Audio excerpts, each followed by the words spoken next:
ಎಲ್ಲರಿಗೂ ನಮಸ್ಕಾರ. ಇವತ್ತೊಂದು ಒಳ್ಳೆ ಅದ್ಭುತವಾದ ಒಂದು ಅಡುಗೆಗಳು ಮಾಡ್ಕೊಳ್ಳೋಣ. ಅಡುಗೆಗಳಂದರೆ ಸಾಂಬಾರು ಹತ್ರ ಇರಲ್ಲ ನೋಡಿ, ಚಪಾತಿ ಪಲ್ಯಗಳು ಎಷ್ಟು ಕಲರ್ಫುಲ್ ಆಗಿದೆ ಪ್ಲೇಟು. ಈ ರೀತಿ ಕಲರ್ಫುಲ್ಲಾಗಿ ಕೊಟ್ಟರೆ ಯಾರು ತಾನೇ ಇಷ್ಟ ಇಲ್ಲ ಬಿಡಿ. ಅದು ವೆಜ್ ಪ್ರಿಯರ್ಗಂತೂ ಅವರು ಸ್ವರ್ಗನೇ ಅನಿಸುತ್ತೆ, ಅಷ್ಟು ಚೆನ್ನಾಗಿರುತ್ತೆ. ಒಂದೊಂದು ಪಲ್ಯನೂ ವಿಭಿನ್ನವಾಗಿ ಮಾಡ್ಕೊಳ್ಬೇಕು, ಒಂದೇ ರೀತಿ ಮಾಡ್ಕೊಳಕ್ಕಾಗಲ್ಲ. ಲಂಚ್ ಬಾಕ್ಸ್ಗೆ ಅಥವಾ ಬೆಳಗ್ಗೆ ತಿಂಡಿಗೆ, ರಾತ್ರಿ ಊಟಕ್ಕೆ ಈ ರೀತಿ ಸಿಂಪಲ್ಲಾಗಿ ಮಾಡ್ಕೊಂಡು ತಿನ್ಬೋದು. ಹೇಗೆ ಮಾಡ್ಕೊಳ್ಳೋ ಅಂತ ನೋಡ್ಕೋಣ. ಮೊದಲಿಗೆ ಒಂದು ಪ್ಯಾನ್ಗೆ ಎಣ್ಣೆ ಒಂದು 4 ಸ್ಪೂನಷ್ಟು ಹಾಕ್ಕೊಂಡು ಸಾಸಿವೆ ಮತ್ತು ಕಡಲೆಬೇಳೆ ಹಾಕಿ ಚೆನ್ನಾಗಿ ಇದನ್ನ ನಾವು ಫ್ರೈ ಮಾಡ್ಕೊಳ್ಬೇಕಾಗುತ್ತೆ. ಒಂದು ಸ್ವಲ್ಪ ಜೀರಿಗೆನೂ ಸಹ ಹಾಕ್ಕೊಳ್ಳಿ, ತುಂಬ ಚೆನ್ನಾಗಿರುತ್ತೆ. ಕುಂಬಳಕಾಯಿ ಪಲ್ಯಕ್ಕೆ ಅಥವಾ ಪಂಪ್ಕಿನ್ ಗಾರ್ಡ್ ಅಂತಾರಲ್ವ ಅದಕ್ಕೆ. ಸ್ವಲ್ಪ ಕರ್ಬೇವಿನ ಸೊಪ್ಪು ಹಾಕಿ ನೀಟಾಗಿ ಫ್ರೈ ಮಾಡ್ಕೊಳ್ಳೋಣ. ಫ್ರೈ ಆದಮೇಲೆ ಒಂದು 2 ಹಿಡಿಯಷ್ಟು ಈರುಳ್ಳಿ ಹಾಕೋಣ. ಅಂದರೆ ದೊಡ್ಡ ಈರುಳ್ಳಿ ಆದರೆ ಒಂದು ಮೀಡಿಯಮ್ ಸೈಜ್ ಆದರೆ 2 ಆ ರೀತಿ ತೊಗೊಳ್ಳಿ. ಅರ್ಧ kg ನಾನಿಲ್ಲಿ ಪಂಪ್ಕಿನ್ನ ಅಥವಾ ಕುಂಬಳಕಾಯಿನ ನಾನಿಲ್ಲಿ ಬಳಸ್ತಾ ಇದ್ದೀನಿ. ನೋಡಿ, ಈರುಳ್ಳಿ ಟೆಕ್ಸ್ಚರು ಸ್ವಲ್ಪ ಹೊಂಬಣ್ಣಕ್ಕೆ ಬರಬೇಕು, ಅಂದರೆ ಸ್ವಲ್ಪ ಕಲರ್ ಚೇಂಜ್ ಆಗಬೇಕು, ಆವಾಗ ಟೇಸ್ಟ್ ಚೆನ್ನಾಗಿರುತ್ತೆ.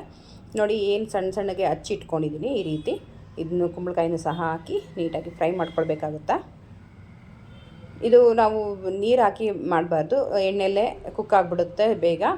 ಸ್ವಲ್ಪ ಎಣ್ಣೆ ಒಂದು 3 ಸ್ಪೂನ್ 4 ಸ್ಪೂನ್ ಹಾಕಿದ್ವಲ್ಲ ಅಷ್ಟು ಸಾಕಾಗುತ್ತೆ. ಇಷ್ಟು ಅರ್ಧ kg ಕುಂಬಳಕಾಯಿಗೆ ಒಂದು ಸ್ವಲ್ಪ ರುಚಿಗೆ ತಕ್ಕಷ್ಟು ಉಪ್ಪು ಮತ್ತು ಅರಿಶಿನ, ಇವೆರಡೂ ಫಸ್ಟೇ ಹಾಕೋದ್ರಿಂದ ನಮಗೆ ತಳ ಹಿಡಿಯಲ್ಲ, ತುಂಬ ಚೆನ್ನಾಗಿ ಹೊಂದ್ಕೊಂಡು ಬೆಂದ್ಬಿಡುತ್ತೆ. ಹಾಗಾಗಿ ನಾವು ಇದು ಮೊದಲಿಗೆ ಉಪ್ಪು ಮತ್ತು ಅರಿಶಿನ ಹಾಕ್ಕೊಂಡು ಚೆನ್ನಾಗಿ ಬೇಯಿಸ್ಕೊಳ್ಬೇಕಾಗುತ್ತೆ ಎಣ್ಣೆಲೇ.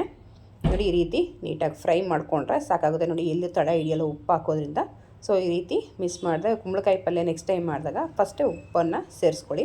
ನೋಡಿ, ಎಷ್ಟು ಚೆನ್ನಾಗಿ ಕಟ್ ಆಗ್ತಾಯಿದೆ. ಆ ರೀತಿ ಬೇಯಬೇಕು. ಇನ್ನು ಸ್ವಲ್ಪ ಬೇಯಬೇಕಾಗುತ್ತೆ, ನೋಡೋಣ. ನಾವು ಫ್ರಂಟಲ್ಲಿ ಅಥವಾ ಈ ಕಡೆಯಲ್ಲಿ ನೋಡಬಾರ್ದು, ಈ ಕಡೆ ಗ್ರೀನ್ ಕಲರ್ ಏನಿದೆ ಆ ಸಿಪ್ಪೆ ಸೈಡ್ ನಾವು ನೋಡೋದ್ರಿಂದ ಗೊತ್ತಾಗುತ್ತೆ ಅಲ್ಲಿ ಬೆಂದಿದೆಯಾ ಇಲ್ವಾ ಅಂತ. ಅರ್ಧ ಟೇಬಲ್ ಸ್ಪೂನ್ ಗರಂ ಮಸಾಲ ಹಾಕ್ಕೊಳ್ಳಿ, 1 ಸ್ಪೂನಷ್ಟು ಧನಿಯಾ ಪುಡಿ ಹಾಕ್ಕೊಳ್ಳಿ, ಮತ್ತು ಖಾರಕ್ಕೆ ತಕ್ಕಷ್ಟು ಖಾರ ಪುಡಿ ಸಹ ಹಾಕ್ಕೊಂಡು ಚೆನ್ನಾಗಿ ಮಿಕ್ಸ್ ಮಾಡಿದ್ರೆ ಆಯಿತು. ನೋಡಿ, ಸ್ವಲ್ಪ ಫೈನಲಿ ಗಾರ್ನಿಷ್ಗೆ ಕೊತ್ತಂಬರಿ ಸೊಪ್ಪು ಹಾಕಿದ್ರೆ ಆಯಿತು. ಕುಂಬಳಕಾಯಿ ಪಲ್ಯ ಅಷ್ಟೇ ರುಚಿಯಾಗಿ ಬೀನ್ಸ್ ಪಲ್ಯನೂ ಸಹ ಮಾಡ್ಕೊಳ್ಳೋಣ. ಮೊದಲಿಗೆ ಕುಕ್ಕರ್ಗೆ ಒಂದು 1/4 ಲೀಟ್ರಷ್ಟು ನೀರು ಹಾಕಿ ಅರ್ಧ kg ಬೀನ್ಸ್ನ ನಾನು ಈ ರೀತಿ ಸಣ್ಣ ಕಟ್ ಮಾಡಿ ಇಟ್ಕೊಂಡಿದ್ದೀನಿ. ಚೆನ್ನಾಗಿ ತೊಳೆದು ಈ ರೀತಿ ಇದನ್ನ ಕುಕ್ಕರ್ಗೆ ಹಾಕ್ಕೊಳ್ಳೋಣ. ರುಚಿಗೆ ತಕ್ಕಷ್ಟು ಉಪ್ಪು ಹಾಕಿ ಒಂದು 2 ವಿಸಿಲ್ಗಿಟ್ರೆ ತುಂಬ ಸಾಫ್ಟಾಗಿರುತ್ತೆ.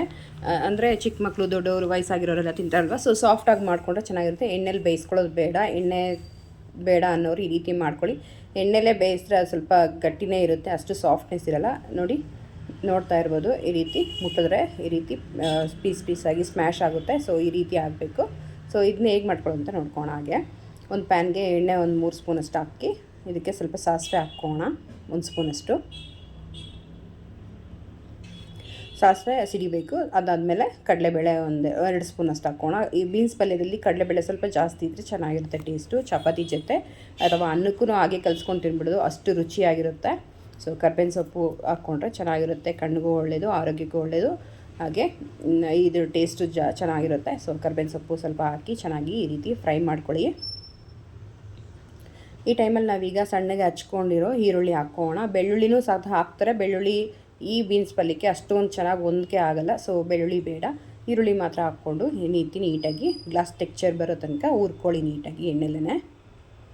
ಈ ಟೈಮಲ್ಲಿ ನಾವು ಹಸಿ ಕೊಬ್ಬರಿ ತುರಿದಿಟ್ಕೊಂಡು 1 ಹಿಡಿಯಷ್ಟು ಹಾಕ್ಕೊಳ್ಬೇಕಾಗುತ್ತೆ. ಹಸಿ ಕೊಬ್ಬರಿ ಈ ಟೈಮಲ್ಲಿ ನಾವು ಹುರ್ಕೊಳ್ಳೋದ್ರಿಂದ ನಾವು ಸಂಜೆ ತನಕ ಇಟ್ಟರೂ ಬೀನ್ಸ್ ಪಲ್ಯ ಹಾಳಾಗಲ್ಲ. ಇಲ್ಲ, ಹಸಿದೇ ನಾವು ಹಾಕೋದ್ರಿಂದ ಬೀನ್ಸ್ ಪಲ್ಯ ಬೇಗ ಹಾಳಾಗ್ಬಿಡುತ್ತೆ. ಈ ರೀತಿ ನೀಟಾಗಿ ಎಣ್ಣೆಲಿ ಹುರ್ಕೊಳ್ಳಿ ಕೊಬ್ಬರಿನೂ ಸಹ. ಈಗ ಏನು ನಾವು ಬೇಯಿಸಿಟ್ಕೊಂಡಿದ್ದೀವೋ ಬೀನ್ಸ್ನ ಅದನ್ನು ಸಹ ಹಾಕಿ ಚೆನ್ನಾಗಿ ಮಿಕ್ಸ್ ಮಾಡ್ಕೊಳ್ಳೋಣ. ಎಲ್ಲನೂ ಹೊಂದ್ಕೊಳ್ಳೋ ರೀತಿ ಮಿಕ್ಸ್ ಮಾಡ್ಕೊಳ್ಳಿ. ಸ್ವಲ್ಪ ಗರಂ ಮಸಾಲ, ನಾವು ಮದುವೆಯಲ್ಲೆಲ್ಲ ಊಟ ಮಾಡ್ತೀವಲ್ವ, ಅದೇ ಟೆಕ್ಸ್ಚರಲ್ಲಿರುತ್ತೆ. ಗರಂ ಮಸಾಲ ಸ್ವಲ್ಪ ಹಾಕ್ಕೊಳ್ಳಿ. ಧನಿಯಾ ಪುಡಿ ಒಂದು ಅರ್ಧ ಟೇಬಲ್ ಸ್ಪೂನಷ್ಟು ರುಚಿಗೆ ತಕ್ಕಷ್ಟು ಹಾಕ್ಕೊಳ್ಳಿ. ಖಾರದ ಪುಡಿ ಒಂದು ಸ್ವಲ್ಪ ಹಾಕ್ಕೊಳ್ಳಿ. ನಮಗೆ ಹಸಿಮೆಣ್ಸಿನ್ಕಾಯಿ ಅಥವಾ ಒಣಗಿದ ಮೆಣ್ಸಿನ್ಕಾಯಿನೂ ಸಹ ಹಾಕ್ಕೊಳ್ಬೋದು, ಅಷ್ಟೊಂದು ಚೆನ್ನಾಗಿರಲ್ಲ. ಈ ಪಲ್ಯಕ್ಕೆ ಈ ರೀತಿ ಸ್ವಲ್ಪ ಖಾರದ ಪುಡಿ ಸೇರಿಸ್ಕೊಳ್ಳಿ, ತುಂಬ ಚೆನ್ನಾಗಿರುತ್ತೆ ಟೇಸ್ಟು. ಈ ರೀತಿ ಹಾಕಿ ನೀಟಾಗಿ ಎಲ್ಲನೂ ಹೊಂದ್ಕೊಳ್ಬೇಕು. ಒಂದು 5 ನಿಮಿಷ ಈ ರೀತಿ ಕೈ ಆಡಿಸಿ ನೀಟಾಗಿ. ನೋಡ್ತಾ ಇರ್ಬೋದು ಎಷ್ಟು ಅದ್ಭುತವಾಗಿ ಆಗಿದೆ. ಹಾಗೆ ಬೀಟ್ರೋಟ್ ಪಲ್ಯನೂ ಸಹ ಹೇಗೆ ಮಾಡ್ಕೊಳ್ಳೋ ಅಂತ ನೋಡ್ಕೊಂಬೇಡ. ಮೊದಲಿಗೆ ಒಂದು ಪ್ಯಾನ್ಗೆ ಒಂದು 2ರಿಂದ 3 ಸ್ಪೂನ್ ಎಣ್ಣೆ ಹಾಕ್ಕೊಂಡು 1 ಸ್ಪೂನ್ ಸಾಸಿವೆ, 1-2 ಸ್ಪೂನಷ್ಟು ಕಡಲೆಬೇಳೆ ಹಾಕ್ಕೊಳ್ಳಿ. ಈ ಕಡಲೆಬೇಳೆ ಅನ್ನೋದು ತುಂಬ ಕಾಮನ್ ಈ ರೆಸಿಪಿಗಳಲ್ಲಿ, ತುಂಬ ಚೆನ್ನಾಗಿರುತ್ತೆ ಬೀಟ್ರೋಟ್ ಪಲ್ಯದಲ್ಲಂತೂ. ನೋಡಿ, ಕರ್ಬೇವಿನ ಸೊಪ್ಪು ಸ್ವಲ್ಪ ಹಾಕ್ಕೊಂಡು ನೀಟಾಗಿ ಇದನ್ನೆಲ್ಲನೂ ಸಹ ಫ್ರೈ ಮಾಡ್ಕೊಳ್ಳಿ. ಎಲ್ಲ ಸಿಡಿಬೇಕು, ಆವಾಗ ಟೇಸ್ಟ್ ಚೆನ್ನಾಗಿರುತ್ತೆ. ಇದಕ್ಕೆ ನಾವು ಖಾರ ಪುಡಿಗಳನ್ನು ಬಳಸಬಾರ್ದು. ಸೊ ಹಸಿಮೆಣ್ಸಿಕಾಯನ್ನು ಬಳಸ್ಕೊಳ್ಳಿ, ತುಂಬ ಚೆನ್ನಾಗಿರುತ್ತೆ. ತುಂಬ ಸಿಹಿ ಅನಿಸುತ್ತಲ್ವ ಬೀಟ್ರೂಟು, ಸೊ ಸಿಹಿನೆಸ್ಸು ಇರಲ್ಲ, ತುಂಬ ಚೆನ್ನಾಗಿರುತ್ತೆ. ಶುಗರ್ ಪೇಷೆಂಟು ಸಹ ತಿನ್ಬೋದು, ಅಷ್ಟು ಚೆನ್ನಾಗಿರುತ್ತೆ.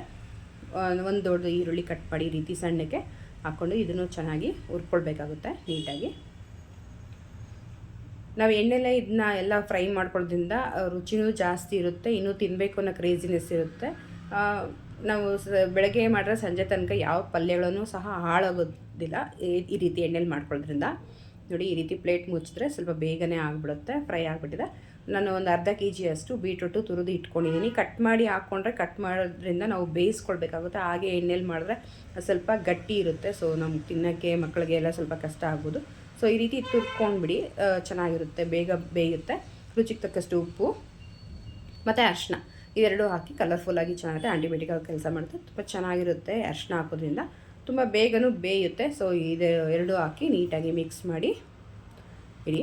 ನೋಡಿ, ಈ ರೀತಿ ಪ್ಯಾನ್ ಒಂದು ಪ್ಲೇಟ್ ಮುಚ್ಚೋದ್ರಿಂದ ನಮಗೆ ಸ್ವಲ್ಪ ಬೇಗನೆ ಆಗಿಬಿಡುತ್ತೆ. ಒಂದು 5 ನಿಮಿಷದಲ್ಲಿ ನಮಗೆ ಈ ರೆಸಿಪಿಗಳೆಲ್ಲ ರೆಡಿ ಆಗಿಬಿಡುತ್ತೆ.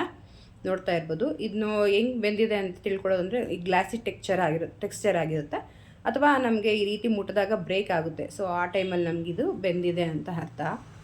ಸೊ ನೋಡಿ, ಇಲ್ಲಿ ಯಾವುದೇ ಮಸಾಲೆ ಪೌಡರ್ಗಳನ್ನು ನಾವು ಬಳಸೋದಿಲ್ಲ ಈ ಪಲ್ಯಕ್ಕೆ. ಹಸಿಮೆಣ್ಸಿನ್ಕಾಯಿ ಹಾಕಿದ್ರೆ ಸಾಕು, ತುಂಬ ಚೆನ್ನಾಗಿರುತ್ತೆ. ಸ್ವಲ್ಪ ಕೊತ್ತಂಬರಿ ಹಾಕಿ ನೀಟಾಗಿ ಈ ರೀತಿ ಮಿಕ್ಸ್ ಮಾಡಿದ್ರೆ ಆಯಿತು. ನೋಡ್ತಾ ಇರ್ಬೋದು ನೀವು ಎಷ್ಟು ಚೆನ್ನಾಗಾಗಿದೆ ಅಂತ. ನೋಡಿ, ಮುಟ್ಟಿದ ತಕ್ಷಣ ಬ್ರೇಕ್ ಆಗಿದೆ, ಈಗ ಪರ್ಫೆಕ್ಟಾಗಿ ಆಗಿದೆ ಅಂತ. ನೋಡಿ, ಸರ್ವ್ ಮಾಡ್ಕೊಳ್ತಾ ಇದ್ದೀನಿ. 3 ಪಲ್ಯಗಳು 3 ಚಪಾತಿ. ಎಷ್ಟು ಅದ್ಭುತವಾಗಿರುತ್ತೆ ಅಂದರೆ, ಒಮ್ಮೆ ಈ ರೀತಿ ಮಾಡ್ಕೊಂಡು ತಿಂದರೆ ದಿನ ಇದನ್ನೇ ಕೇಳ್ತಾರೆ ಬಾಕ್ಸ್ಗಳಿಗೆ ಎಲ್ಲ.